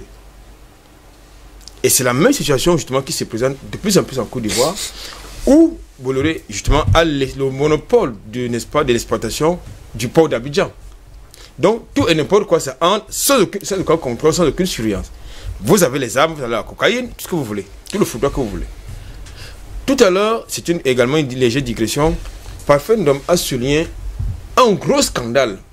Eh bien, un gros scandale environnemental qui a impacté les vies humaines. Je parle de l'affaire Trafigura. C'est-à-dire ce fameux bateau, je crois, hollandais, qui allait déverser des produits toxiques dans la lagune, n'est-ce pas, dans une lagune à Abidjan. Les engagements avaient été pris en son temps de dédommager les populations victimes et l'État ivoirien. Je crois que nous étions là à la période, si ce n'est pas Robert Gay, c'était peut-être Henri Konan Bédié. Et ça date, c'est une affaire qui date de plus de 20 ans. C'est Soubabo. C'était Soubabo? Oui. Ah d'accord.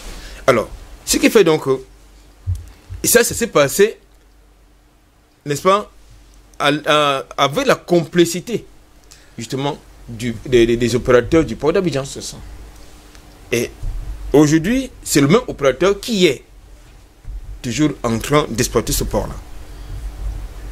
Il y a des engagements qui avaient été pris justement de dédommager, d'indemniser les victimes ou bien de leurs ayants droit, l'État ivoirien. Je crois que c'est un dossier qui a été clos. Parce que jusqu'à ce jour, nous n'avons pas souvenance que ces populations ont été indemnisées. Maintenant, pour revenir à la thématique, eh bien, je pense qu'aujourd'hui, le fait que vous avez deux personnages, c'est-à-dire Bolloré et Sarkozy, qui sont impliqués dans les affaires, comme ça se dit chez eux, ça remet en question même la moralité de celui qui est à la tête de la Côte d'Ivoire comme président. Parce qu'il faut quand même questionner si ce n'est pas lui, son entourage, c'est-à-dire par rapport aux activités de ses proches. C'est de ça qu'il s'agit. Lorsque vous confiez un ministère de la Défense à un très proche, ça veut dire qu'il y a beaucoup de choses à couvrir. C'est vrai qu'on va nous dire qu'il s'agit d'un ministère de souveraineté qu'on ne serait confié entre les mains qu'on devrait confier absolument entre les mains de quelqu'un de confiance. Mais je pense qu'aujourd'hui, il y a beaucoup justement de coïncidences curieuses qui nous mènent à comprendre que, en fait, la Côte d'Ivoire est devenue un état narcotrafiquant. C'est devenu très compliqué. Donc je crois qu'aujourd'hui, il est impératif que justement que la DEA fasse son job, qu'on établisse les responsabilités et qu'on sache exactement qu'est-ce qui se passe en Côte d'Ivoire. Maintenant, pour revenir à la question, c'est une parenthèse également, je pense que l'avocat de M. Alassane Draman Ouattara a le droit de dire ce qu'il veut. Ça n'engage que lui. Ça n'engage que lui, il est payé pour ça. Maintenant, qu'il sache que la Côte d'Ivoire, Laurent Gbagbo n'est plus le patrimoine de la Côte d'Ivoire. Laurent Gbagbo, c'est un Ivoirien, il est né en Côte d'Ivoire, et il ne peut pas rester en dehors de la Côte d'Ivoire, il va rentrer en Côte d'Ivoire, donc libre justement à Ouattara de le faire arrêter, tout simplement. Maintenant, on va donc voir si il a arrêté Laurent Gbagbo et Charles Blé Goudé, bien évidemment, ça veut donc dire qu'il va encore allumer la mèche. Et oui, il va encore allumer la mèche. Monsieur, je vais accorder 3 minutes à chacun avant de commencer à lire les messages de nos téléspectateurs qui sont d'ailleurs très nombreux. J'ai bien dit 3 minutes chrono à chacun d'entre vous. Edmond Kelton ne comprend pas comment c'est la marine française qui intercepte d'ailleurs des tonnes de cocaïne. Je vous poserai justement la question. La marine française a-t-elle le pouvoir d'opérer en eau territoriale ivoirienne? Ou est-ce tout simplement pour sauver la peau de Alassane Dramane Ouattara? C'est pour ça que je vous ai dit que c'est une affaire un peu compliquée. Vous savez, je prends le cas des 6,5 tonnes d'Albert Anatola ici que je viens de... Justement, c'est la marine française. La marine française qui est justement là. Qui a raisonné ce bateau dans les côtes africaines, oui. Il faut le dire, alors que en temps normal, on se serait attendu que ce soit la marine ivoirienne. La marine ivoirienne qui le fasse. Mais c'est la marine française qui le fait. On ne sait pas s'ils ont des conventions. S'il y a une convention, ça je ne peux pas le dire. Mais pour les eaux internationales, ils ne devraient pas.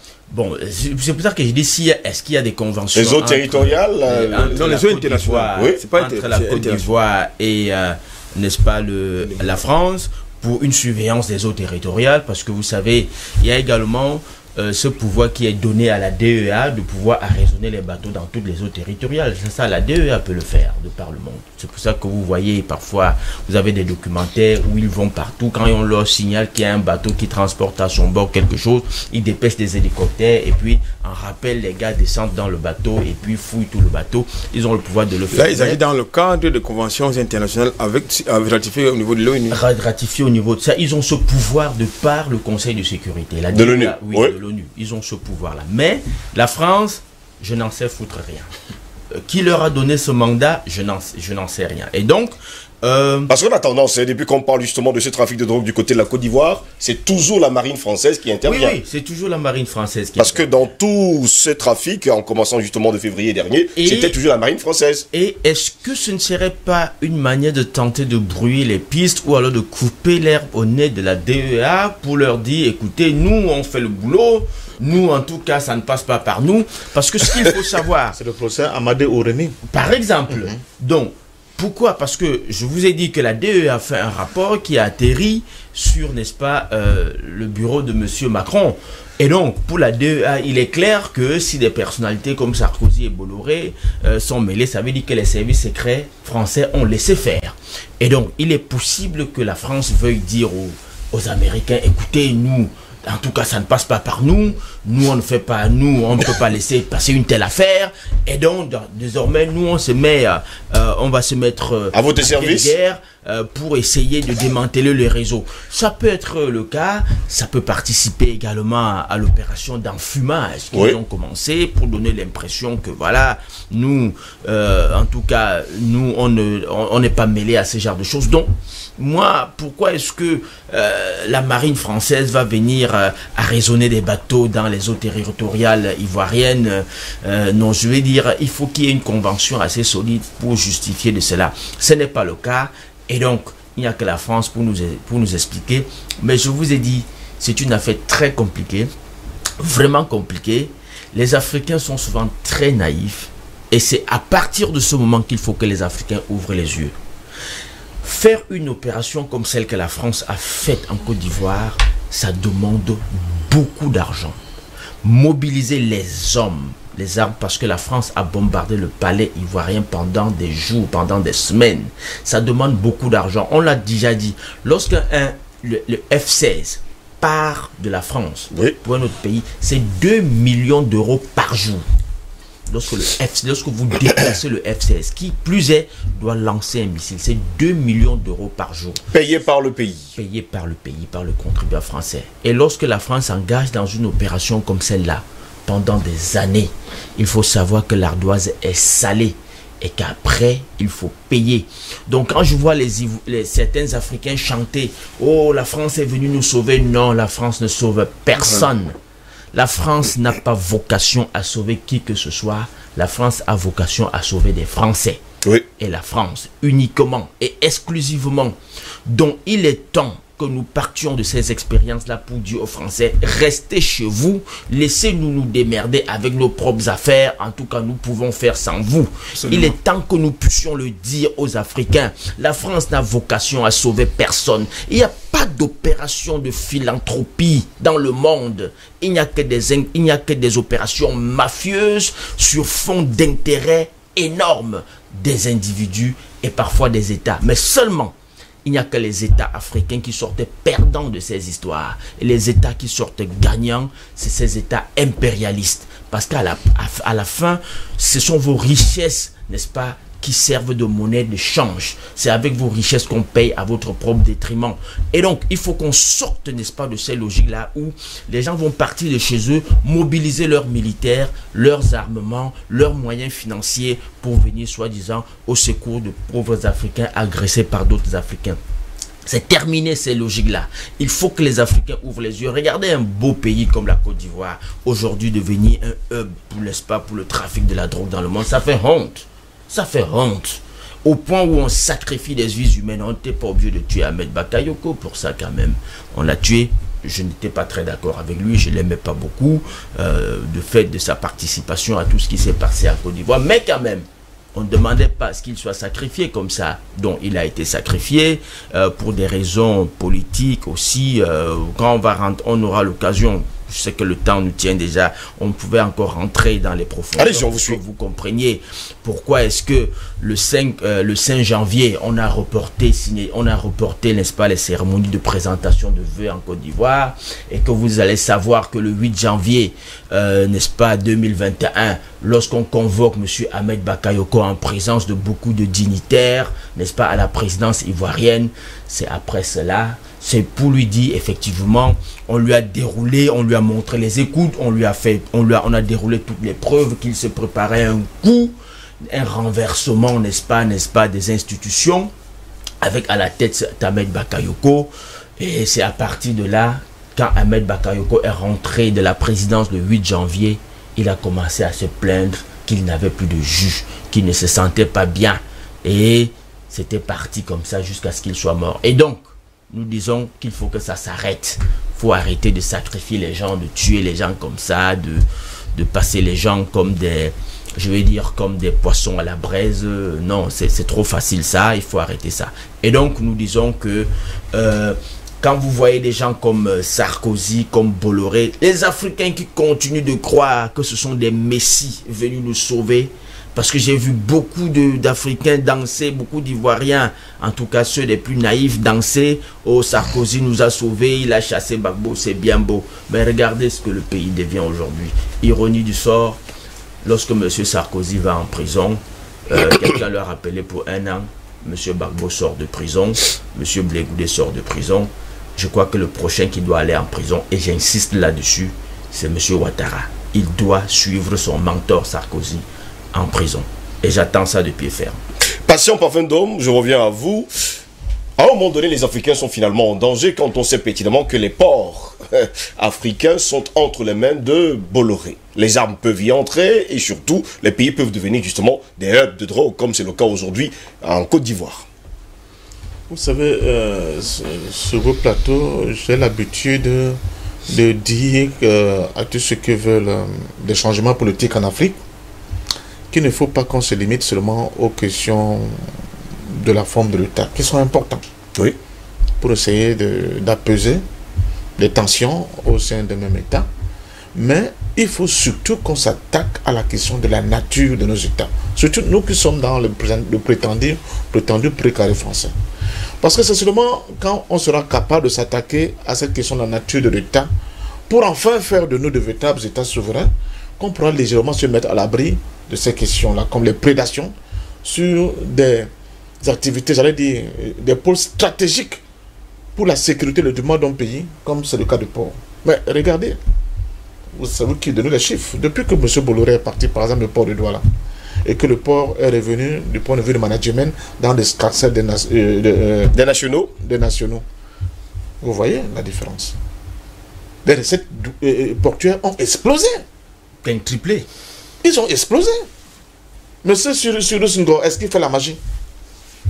Il n'essaye que d'être dans les canons d'une gestion acceptable Mais surtout, il fait tout pour protéger les intérêts des Camerounais.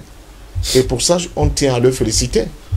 Pour qu'ils continuent dans cette lancée. Même si certains Camerounais sont contre et ils veulent justement revoir Bolloré à la tête du port, il faut se dire la vérité quand même, patient pas fin d'eau. Les Camerounais ne sont pas, certains Camerounais ne sont pas seulement contre. Certains Camerounais appellent à l'intervention étrangère au Cameroun. Sans oublier ce que Kurt vient de vous expliquer. Ils disent que non, vraiment il faut débarquer bien, il faut que l'ONU vienne, il faut que la force de ceci vienne. La folie. Comme si c'était de la philanthropie. Comme si les expériences où ces gens-là sont allés intervenir ne leur suffisent pas. Là où ils sont allés intervenir, le bilan c'est quoi? Zéro. Prenons le cas du Congo. Ils sont là-bas depuis des décennies. On leur dit partir, ils disent qu'ils ne partent pas. Ils sont là. Et tu as raison. Chaque fois que ces gars interviennent, la moindre petite balle qui est tirée, elle est facturée. Elle est facturée. Et vous allez payer ça d'une manière ou d'une autre. Et dans le cas de la Côte d'Ivoire, je crois qu'aujourd'hui, on a demandé à l'autre, monsieur, on t'a installé là. Ce n'était pas pour tes beaux yeux. Nous, on a d'autres business en dessous qu'il faut faire. Je dis que ça, comme on dit, ça rame entre eux, tout simplement parce que du côté de Paris, il y a d'autres intérêts. Tu vois, tu comprends? Ce sont des problèmes d'intérêt au niveau de la France qui poussent maintenant Paris à lâcher le réseau et à montrer patte blanche vis-à-vis des États-Unis. Et c'est là où c'est ça qu'on appelle les Russes de l'histoire, hein, que nous les Africains commencent donc à voir qu'il y a quelque chose qui ne va pas. Donc, il faut absolument que nous interrogeons la question de la nature de l'État. Il faut purger le contentieux historique qui nous oppose à la France. Il faut reprendre possession de toutes nos sociétés, toutes nos activités d'ordre stratégique pour notre développement. C'est ça qu'on appelle la souveraineté. Tant qu'on va continuer à accepter qu'un petit imprimeur, non, comment on dit ça, il faisait dans la pâte à papier, hein, monsieur un papetier comme monsieur Bolloré, vient en Afrique et devient subitement un homme d'affaires qui peut tutoyer, n'est-ce pas, les médias sur le plan mondial, ça pose un problème. Et la responsabilité, cette fois-ci, n'incombe pas seulement monsieur Bolloré, ça incombe au courage politique des décideurs politiques africains. Tout simplement. C'est incroyable, cette affaire-là. On voit ça se dérouler sur nos yeux tous les jours. Comment un petit État comme le Qatar peut prendre possession des ports en Afrique? Tout simplement parce que, vous allez me dire, il a une surface financière assez importante, mais c'est parce que là-bas, nos pays, en manquant de souveraineté, ne peuvent pas faire ce que les Qataris font. Si on essaie de mutualiser nos forces et de créer une véritable société africaine pour la gestion des ports en Afrique, on n'aura pas besoin ni de l'argent de Bolloré, qui n'en a d'ailleurs pas, ni des Qataris, ni de qui que ce soit. L'Afrique a suffisamment de l'argent. Les hommes d'affaires africains ont suffisamment de l'argent s'ils se mettent ensemble pour pouvoir gérer nos ports, mais dans l'intérêt des Africains. Maintenant, une fois de plus, je vais sortir par là. Nous sommes dans un monde qui est dominé par le capitalisme. Ce fléau-là, ne le prenez pas à la légère. C'est tout ce capitalisme sauvage qui continue même d'être maintenant dénoncé, qui commence même maintenant à être dénoncé par des couches qui lui étaient acquis, qui commencent à voir la laideur, le visage hideux de cette pratique qui écrase tout sur son passage pour qu'une infime minorité continue de s'enrichir alors que le gros de la large frange de la population mondiale est complètement laissée au bord de la route. Ça, c'est inacceptable. À ceux qui veulent reprendre ce que M. Ouattara a fait, je reviens au Cameroun. J'ai eu des débats avec vous.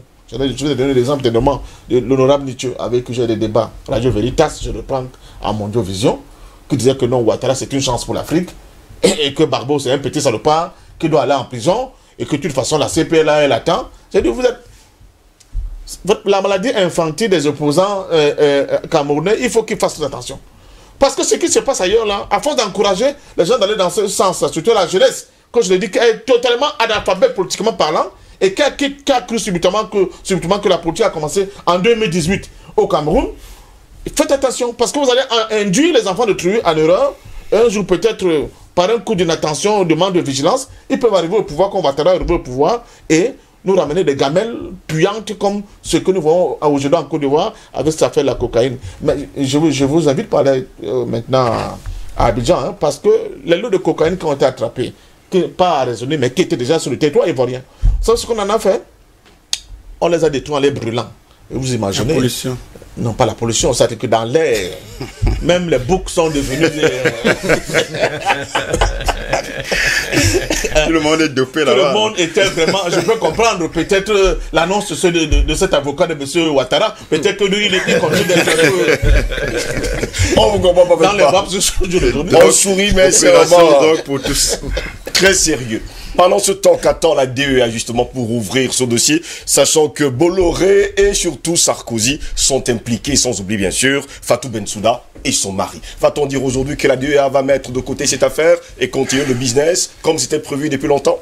Alors, moi, je n'ai pas envie d'être pessimiste, j'ai envie d'être très optimiste parce que, comme Parfendom l'a dit, la DEA, c'est des gens teigneux, surtout quand ils n'ont pas été associés au business et tout ça. Mais je reviens sur Terre après avoir rêvé un peu, et je continue de rêver puisque je n'attends que ça.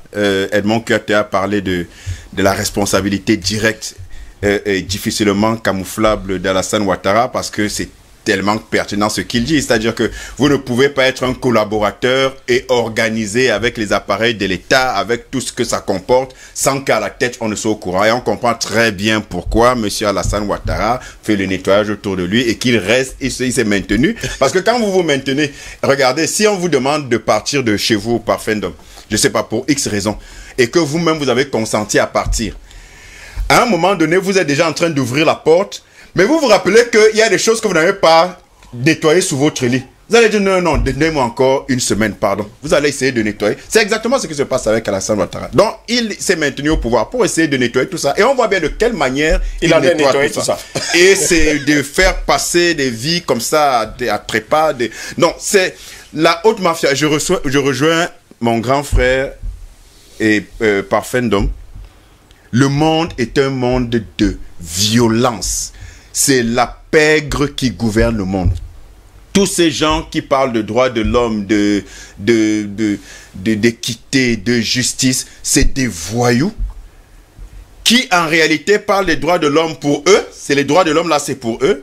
Parlent de justice et de droiture et de défense contre les stupéfiants et tout ça, c'est pour les autres. Mais en réalité, eux, ils ont tous les passe-droits et le reste de la planète doit se soumettre à tous leurs désidérata. Voilà la réalité du monde. Et ce qui me fait être peut-être pessimiste, mais j'allais dire peut-être aussi réaliste, c'est que oui, la DEA est teigneuse, comme disait Parfendom, ils peuvent aller jusqu'au bout sinon on peut être associé. Et c'est le sinon on peut être associé qui veut tout dire. Parce qu'il y a toujours des petits arrangements après. Justement, maintenant, s'ils sont associés, voilà. Donc sera mise aux oubliettes, finalement, et c'est par là que je sors, finalement, on ne peut pas s'attendre à des solutions venant des gens qui créent les problèmes et qui ont intérêt à maintenir les problèmes. Parce que eux, ils sont dans un camp, nous sommes dans l'autre. Et quand vous avez une équipe adverse, ennemie même, quand vous êtes en guerre contre un adversaire, et que entre les soldats, entre les officiers des ennemis adverses, il y a des petits tiraillements, vous ne pouvez pas compter sur ça pour que vous soyez sauvés. Parce que dès que leurs intérêts seront rétablis et qu'ils pourront être à nouveau de connivence, ils vont se remettre ensemble avec le seul objectif de vous nuire, de vous détruire. Et donc, la solution est endogène. Tant qu'on n'aura pas compris ça, on n'aura jamais rien compris. Vous avez encore des Africains. C'est la pire des choses que je puisse entendre à chaque fois que j'échange avec des gens. Et je ne vous parle pas des enfants qui ne connaissent rien de la politique. Je vous parle de personnes, non seulement d'un certain âge, donc ils sont supposés avoir un vécu qui les a qui soit suffisant pour les désinhiber de leur ignorance. Mais vous avez toutes sortes de personnes, des hauts diplômés, des personnes en fonction, des personnes d'un certain âge, mais qui continuent, je vous assure, au moment où je vous parle. Je peux vous montrer des messages, des échanges avec des gens. J'ai discuté dernièrement avec un haut gradé d'une structure de la place, à Yaoundé, qui est dans vraiment un poste, il est pratiquement numéro 2 ou numéro 3 de la société. Une grosse société de la place.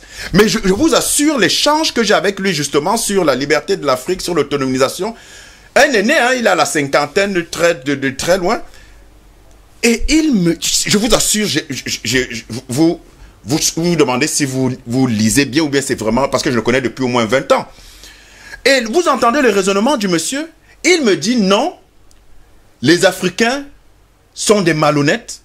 Les Africains, c'est des gens qui ne valent rien. Il n'y a que les Blancs qui peuvent nous aider à nous sortir de nos situations. Je vous promets, un adulte, un père de famille, un ogre. Mais quand vous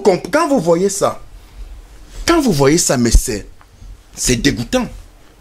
Donc, vous avez donc des gens qui ne comprennent rien. Et je prends son exemple, mais ils sont légion. Voilà. Des adultes qui continuent de penser que sans l'Occident, et en fait, tout ce que l'Occident fait, vous avez, comme Parfait Ndom l'a dit tout à l'heure, pendant la crise de la Côte d'Ivoire, moi j'ai vu quelqu'un, il y a en 2010-2011, qui m'a dit, vraiment, mon père, suivez bien, c'était un monsieur de la cinquantaine, il m'a dit, vraiment, moi je suis d'accord qu'on débarque Laurent Gbagbo, et que la France vraiment vienne en Côte d'Ivoire. J'aimerais même que ce soit la même chose au Cameroun.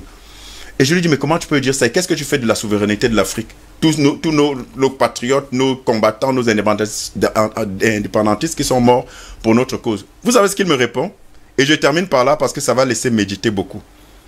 Il me dit, mon père m'a toujours dit de ne jamais s'opposer aux Blancs et à la France. Parce qu'ils ont toujours raison. Voilà les combats qu'on est en train de mener et ce n'est pas gagné. Ne vous inquiétez surtout pas, vous n'êtes pas le seul dans ce genre de situation. J'en connais d'ailleurs un papa que je considérais d'ailleurs comme mon parrain qui m'a écrit ce genre de choses. Et d'ailleurs, chaque fois qu'il regarde l'émission, il m'envoie ce genre de message pour me dire, mais tu sais, la France, hein, tu vois, faut pas s'attaquer à eux. C'est comme ça. Ils sont très nombreux d'ailleurs à penser comme ça. Albert Anatola ici pour terminer, pour sortir de cette édition de Libye ce matin. Beaucoup de personnes pensent que Côte d'Ivoire égale la France, France égale la Côte d'Ivoire et que forcément, eh bien, la Côte d'Ivoire appartient entièrement et totalement à la France. Donc la France a le droit de faire ce qu'elle veut justement dans ce pays. Mais bien évidemment. Mais sauf que la Côte d'Ivoire n'appartient pas à la France. Ça, il faut le dire. Ce sont les individus qui ont signé des alliances, des accords avec la France. Ou plutôt la France a signé des accords, les deals avec ces individus-là qui sont au pouvoir en Côte d'Ivoire. Mais la Côte d'Ivoire est une terre africaine qui est la propriété du continent africain et qui appartient aux Ivoiriens. Je ne dis pas des vrais Ivoiriens, pas les Ivoiriens par procuration. C'est pour le dire. Oui. Pour faire complet par rapport à la thématique, il ne faut pas oublier que vous avez également des magistrats qui sont assassinés en Côte d'Ivoire. Oui, il faut pas le dire. Il y a les juges qui sont assassinés. Lorsqu'ils veulent pointer leur nez dans cette affaire de trafic de cocaïne, en ouvrant des enquêtes judiciaires, ils sont aiguilles. Vous avez des amis ivoiriens qui pourront vous confirmer ce qu'ils sont de dire. Je pense que lorsque, vous savez, quand on se projette dans la vie de la communauté noire aux États-Unis, ou bien en Afrique du Sud, et qu'on regarde le marché ou les quartiers de la drogue, la cible très souvent, ce sont les Noirs. Pourquoi? Parce qu'il faut qu'ils se chutent tout le temps, qu'ils soient dans la distraction, qu'ils soient dans l'extase, et puis qu'ils ne font rien. Dès lors, justement, qu'il y a cette prise de conscience que nous essayons de faire chaque matin dans le cadre de cette tribune, qui est en train de grandir, on choisit un timing bien précis pour vous fourguer la cocaïne sur le continent africain. Faites gaffe. Il faut faire très attention. Ça veut dire qu'on va justement shooter tout le monde, on va mettre tout le monde dans l'extase, et on se rend compte pendant qu'on est dans l'extase, ils sont en train de faire d'autres choses. Sur la jeunesse. Ça, il faut faire très attention. Il faut faire très attention. Donc aujourd'hui, en Côte d'Ivoire, vous avez donc justement, en haut de l'échelle, vous avez plus des étrangers, c'est-à-dire les locodèmes, qui contrôlent tous les segments, tous les segments économiques. Je dis bien tout.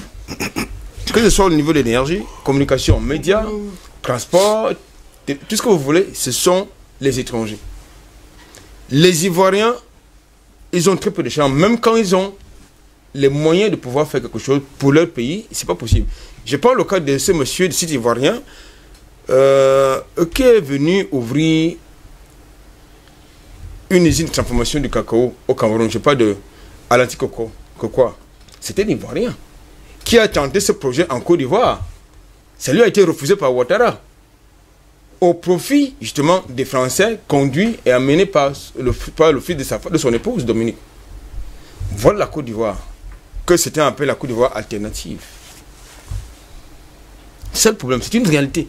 Donc je pense qu'aujourd'hui, il faut, comme j'ai l'habitude de le dire, il faut, à mon sens, changer, n'est-ce pas, de contrat social de ce côté-là.